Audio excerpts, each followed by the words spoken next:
Isang lalaki ang arestado matapos mahuli ng mga otoridad sa isang hotel dahil sa patong-patong na reklamo sa Santiago City.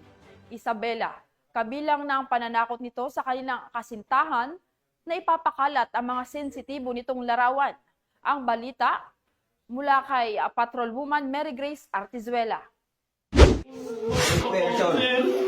Humahagulgol ang lalaking ito sa loob ng isang hotel sa Novaliches, Quezon City matapos itong arestuhin ng mga otoridad dahil sa patong-patong na reklamo. Ayon sa ulat, inireklamo si alias Vince, 18 anyos at residente ng Santiago City, Isabela, ng kanyang dating karelasyon matapos pagbantaan nito na ipapakalat sa social media ang kanilang mga sensitibong larawan at video kung hindi susundin ng biktima ang kanyang mga kagustuhan.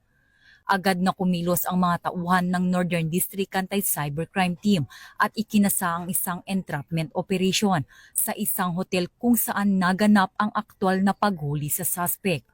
Nahaharap ngayon ang suspect sa mga kasong grave coercion, Violence Against Women and Their Children Act at photo and video voyeurism matapos ang tangkang pananakot at panggigipit gamit ang mga sensitibong materyales. Paalala po mula sa PNP Anti-Cybercrime Group na huwag po tayo basta-basta mag-send ng mga nude photos and videos natin sa mga nakakausap natin online dahil ito ay maaaring gamitin sa pangingikil, pagbabanta at maaaring ikalat sa social media platforms ng mga cybercriminals. Mula dito sa Campo Crame, ako ang inyong PNN correspondent, Patrolwoman Mary Grace Artizuela, nagbabalita para sa Police News Network, alagad ng batas, tagataguyod ng balitang pulis.